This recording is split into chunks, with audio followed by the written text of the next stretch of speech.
And hello, one and all, and welcome to my live pay-per-view review for WWE Battleground 2016, emanating from Washington, D.C. We're going to take a look at everything that took place on this 3-hour pay-per-view event that aired live on the WWE Network. And I have to say, overall, this was a solid pay-per-view show. I enjoyed it from start to finish. There were a number of good things on this show, from the debut of Bayley to the Shield triple threat, which was awesome, to the match of the night, which was Sami Zayn and Kevin Owens, to a solid six-man tag, couple solid six-man tag matches. Everything on this show was just really well done. Like I said, from start to finish, there were a couple bumps along the way, but for the most part, I enjoyed everything on this show. Mostly everything, I should say. So, guys, we're going to go match by match look at what took place on Battleground. And without further ado, we'll kick things off with the kickoff show match. The winner of the match, surprisingly, was Breeze Dongo in their match against the Usos.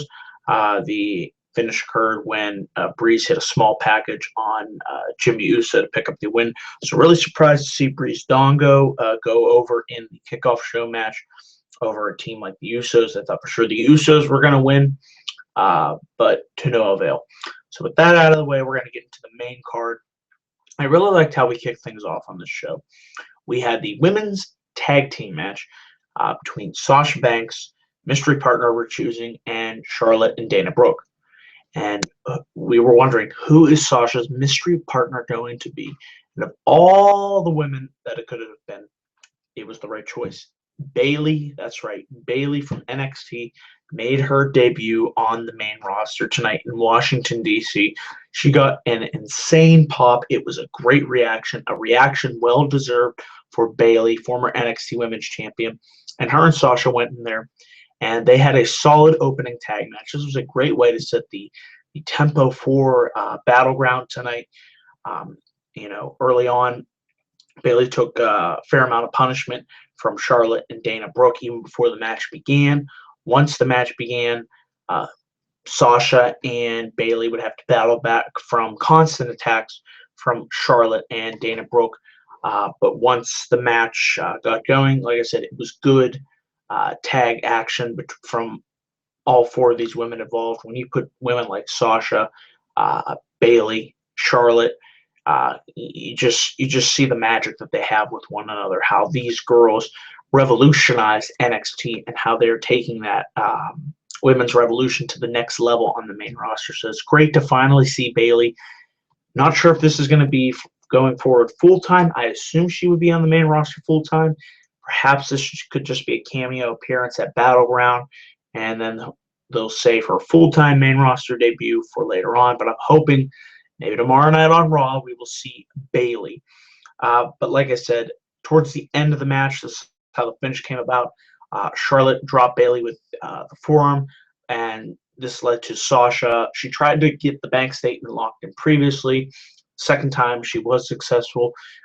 She got Charlotte back into the bank statement for what felt like a really long time, and then Sasha made Charlotte tap out. So Sasha making the champ tap out, I think it logically assumes that we're setting up for Sasha versus Charlotte at SummerSlam for the Women's Championship. It's been a match that I have long waited for, but I really like this women's tag match. It allowed Bayley the opportunity to shine. Sasha got in her spots, her moves, and Bayley, being the lovable underdog that we want to see overcome, the nasty heels in Charlotte and Dana Brooke. I thought this match was effective, and it was a good way to set the pace for what was to be in store for Battleground. So good stuff all around here.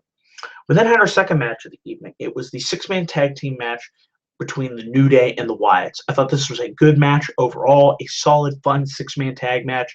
Started off slow early on, but once the match moved on, it really picked up in a good way, and I enjoyed it. I really liked the fact that the Wyatts here got the win, their first pay-per-view win in what I feel was a long, long time. Correct me if I'm wrong here, but have they not won a pay-per-view match since TLC 2015? It might be so. But this was good stuff between the New Day and the Wyatts. Like I said, started off slow.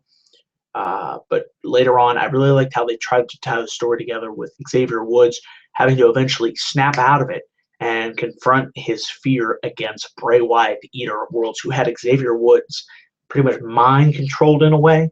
It looked like that was the angle they were trying to play up. But once Woods snapped out of it, he started laying left and right to Bray Wyatt. And scary spot in this match was when Big E hit the dive spear out of the ring. He hit it on Braun Strowman, and I thought he landed right on his head. So I don't like when Big E hits that spear. He's a big guy. He's gonna blow his shoulder out or hurt his leg or his head. So I really would recommend if he'd stop doing that. He doesn't have to do that. And it was just a scary spot in this match. But towards the end, there was just a bunch of chaos and carnage. It eventually came down to uh, he hit the spear to Strowman. Bray does his little spider walk thing to distract Woods, and Bray hits Woods with the Sister Abigail to pick up the victory. So, like I said, it was great to see the Wyatts get a major pay-per-view win.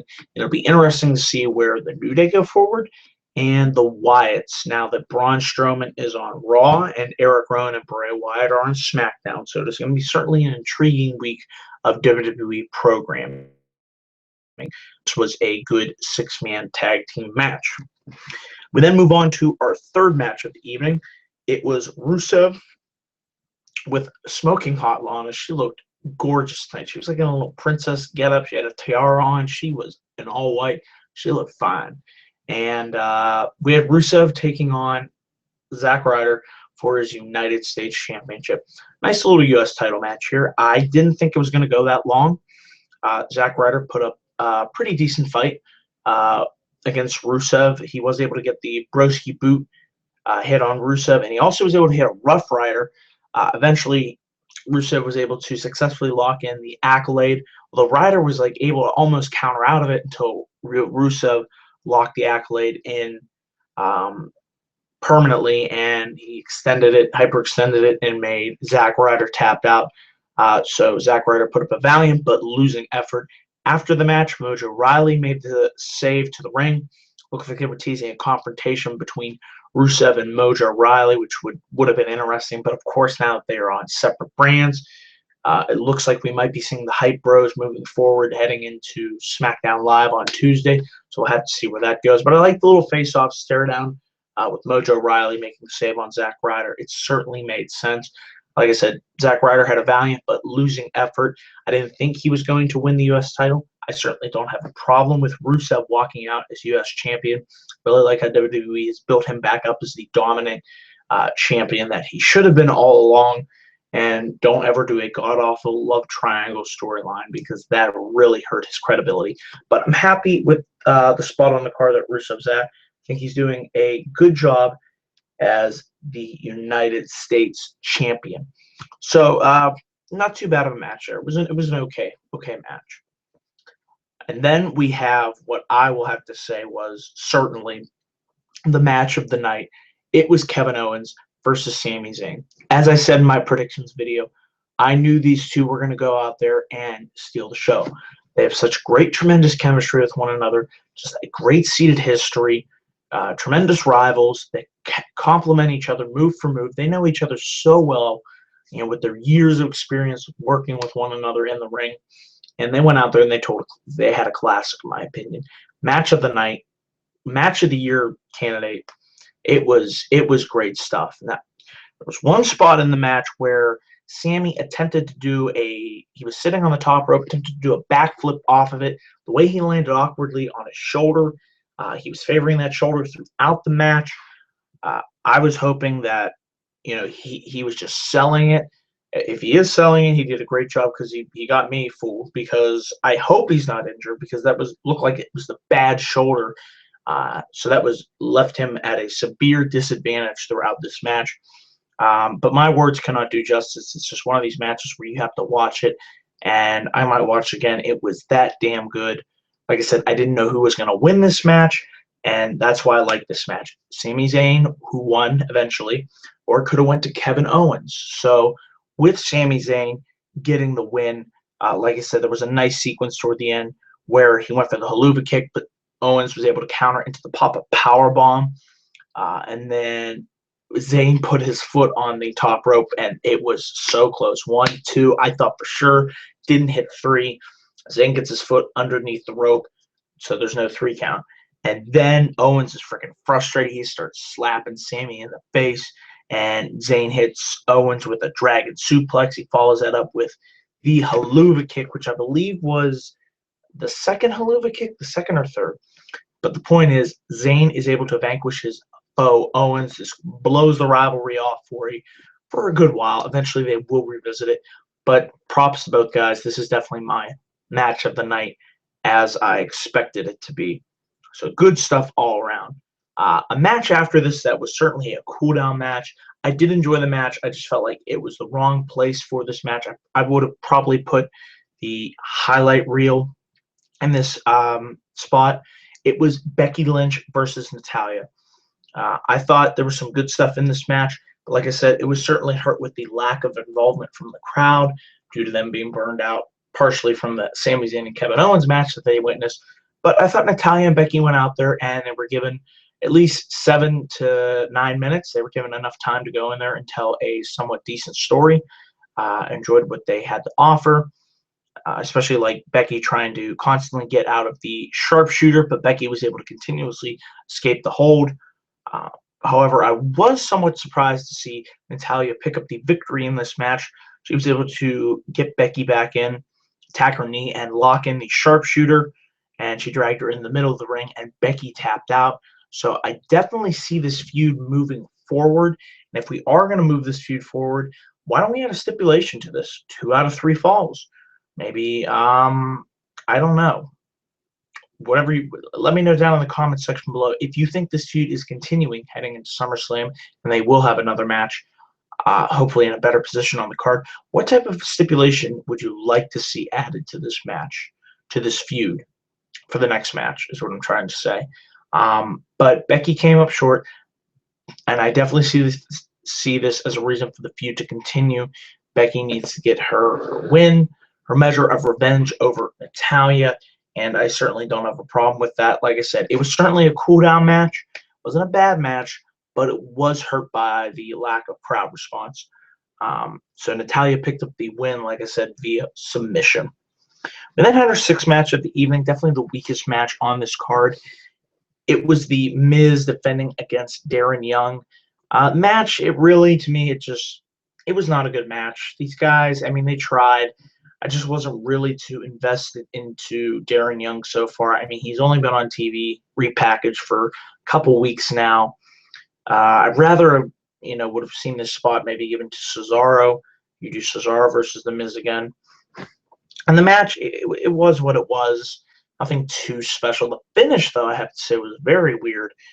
Backlund tries to stare down The Miz, and then Maurice falls. Or she slaps Backlund, and Backlund starts taking his shirt off, and then there's this really long, awkward pause, and then Miz shoves Backlund. Young applies the crossface chicken wing, and then the ref calls for the bell. Therefore, Miz is still Intercontinental Champion. It was just awkward, and once Rusev won the United States Champion, or retained the United States Championship, so I say, I didn't see them having Darren Young win. Wouldn't make sense for Raw to have the IC, the US, the women's, and the tag titles. It wasn't going to happen. So you knew once that happened that Miz was going to retain. And that's what happened, and this was certainly the weakest match on the card. So hopefully we're done with this with the brand split, and we can move The Miz on to other opponents. So we'll have to see where they go with that. And I'd like to see somebody defeat The Miz for the for the IC title at SummerSlam. We then had our 7th match of the evening. It was the 6-man tag match, pitting John Cena, Enzo Amore, and Big Cass versus the Club. AJ Styles, Luke Gallows, and Carl Anderson. Solid 6-man tag match. I like the Wyatt family match slightly, a little bit more, but there was good stuff involved here. Early on, you had Enzo and Anderson start off the match, and then eventually Cass got in there, and he was flying around. He launched Enzo onto Anderson and Gallows on the outside. Eventually, AJ Styles dived onto Anderson and Gallows on the outside along with Enzo and wiped them all out. It was just good, high-octane, fast-paced stuff going on here and there. Of course, the finish came down to Styles and Cena, as you would expect it would. That certainly played up throughout the match, as I knew they were going to be building towards an eventual Cena versus Styles 2 match. But I really liked how Enzo and Cass certainly got time to shine in this match. Certainly before the match, they cut a really great promo. The crowd was loving them. I was loving them. And in this match, like I said, Cass looked good. He was wrecking shop, clearing house, taking it to Luke Gallows. He had, I think it was a nice spine buster on Luke Gallows. And it looked, actually, it was a fall-away slam. And then Gallows actually hit a sit-out powerbomb on Big Cass. And then Enzo was trying to go for a crossbody, but then he crashed into Cena. I thought they were going to have another miscommunication spot, but Cena threw Enzo into Luke Gallows, and then this led to Anderson hitting a spine buster to Cena on the announcer's table, laid out Cena. Eventually, Cass is able to hit the running boot to Styles, but the club hits the Magic Killer on Cass, but Enzo's able to stop the count from making it 3. And then eventually Cena gets back into the ring. Styles is sent onto the turnbuckle, and Cena is able to catch him and hit the attitude adjustment on AJ Styles. So Cena pins AJ Styles. Therefore, we continue the Styles-Cena feud, which will set up the second one-on-one singles match between AJ Styles and John Cena. Certainly looking forward to them continuing their feud. And like I said, I enjoyed this 6-man tag team match. It was good stuff, and it was a fun tag match. And a great rub for Enzo and Cass to share the spotlight with guys like John Cena and AJ Styles. After this, we had, I thought it was a very enjoyable highlight reel segment. We had Randy Orton make his return. Jericho was out there, and he was just trolling the ever-living hell out of the crowd. I love heel Chris Jericho. Heel Chris Jericho is the best in the world at what he does, making fun of all those stupid idiots. And you drink it in, man. Drink in the gift of Jericho. Jericho was on fire tonight. Orton was just in a totally I don't give a fuck mode. He didn't care. He was just going to say and do whatever he wanted to. Jericho and Orton went back on the mic talking about hitting the RKO out of nowhere. When's going to happen? It's going to happen now. Is it going to happen now?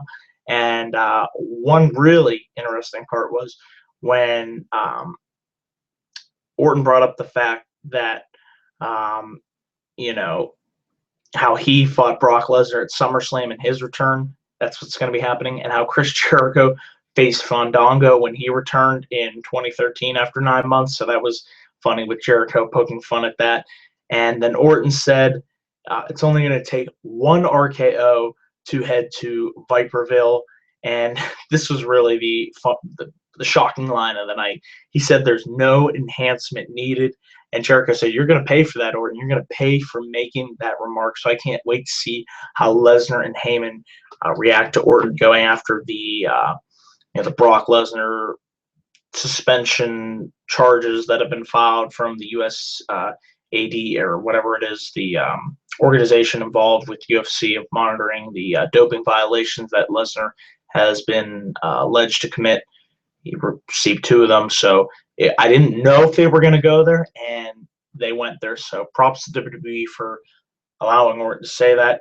Certainly added some animosity to this feud. And like I said, I can't wait to see how Lesnar and Heyman respond to that. And eventually the segment ended with Orton hitting Jericho with the RKO. So I was laughing, how Jericho was acting as a troll throughout this. And it was great seeing Orton back. And he'll be a part of SmackDown. And I look forward to his showdown with Brock Lesnar. It's going to be great. SummerSlam, August 21st. It's going to be good stuff. And then we finally had our main event of the evening. It was the match 4 years in the making. It was the Shield triple threat match. This was definitely my second favorite match of the night. Have to put it right behind Owens and Zayn, because Owens and Zayn went out there and they stole the show, in my opinion. But this match was right up there with it. Dean Ambrose versus Seth Rollins versus Roman Reigns. Really great triple threat match. I liked how Reigns worked the match as a heel in a way that he did, because you knew going into this match, making his return, Roman was going to get booed very heavily. Of course, he got booed very heavily. Big shocker there. But the other big shocker was, how Ambrose was able to walk out of this match as the winner. That's right. Dean Ambrose was able to pin Roman Reigns and keep the WWE title on SmackDown. I certainly didn't see that happening. I was worried they were going to have Reigns win. And Reigns in this match hit a lot of Superman punches. And there was one spot of the match that I really liked was when Rollins and Ambrose teamed up and hit the power bomb on Reigns through the table. The crowd was going, yes, yes, yes. I was loving it. And then Rollins took a chair like he did June 2nd, 2014, when he broke up the Shield and hit it in the backs of Ambrose and Reigns. And then we get towards the end of the match. Reigns hits Rollins with the Superman punch, and then Reigns spears Rollins, and I'm thinking, oh no, they're not going to have Reigns win. Ambrose is able to storm back in there, hit dirty deeds on Roman Reigns, so the right thing happened. Roman Reigns took the spear, as I thought he should have, or the dirty deeds, and he took the pin. He needed to take the pin in this match. He was the guy that was suspended. He didn't deserve to win the WWE title, especially coming just back from a suspension. That just sends a bad message to the locker room. So I was really happy to see Dean not become a transitional champion. He keeps the title on SmackDown. Shane O'Mac, Daniel Bryan, they're at ringside. They're celebrating. I'm loving it. The SmackDown roster comes down, and that's how we go off the air, folks. Dean Ambrose retains the title and keeps it on SmackDown. So a major bonus for SmackDown. Certainly look forward to tuning in on Tuesday night. And yeah, overall, this was a good show, guys. This was the fourth pay-per-view in a row that I've enjoyed from WWE. Props to them. They are on a roll when it comes to their pay-per-views. Enjoyed Payback, Extreme Rules, Money in the Bank, and now Battleground. And if I had to give tonight's pay-per-view a grade, I'm going to give it a B+. This was a B+ show. Like I said, match of the night for me was Owens and Zayn, right behind the Shield triple threat and probably the six-man Wyatt family and New Day tag team match. And then I'd put the Cena, Enzo, and Big Cass versus the Club match right behind that one. But yeah, good stuff all around. The debut of Bayley on the main roster. A lot of good stuff from this show. Really has me excited. Of course, tomorrow night, guys, Monday Night Raw will be live in Pittsburgh. And of course I'm going to be there. Why wouldn't I be there? I'm going to bring you guys the best coverage that I can. Be on the lookout for a special day in the life video documenting my journey to Monday Night Raw tomorrow night. And, of course, my live Raw review will be up around 12 a.m. It's going to be late, but I'll get it up as soon as I can. So look forward to going to Raw tomorrow to see the debut of Finn Balor. And we are officially on the road to SummerSlam.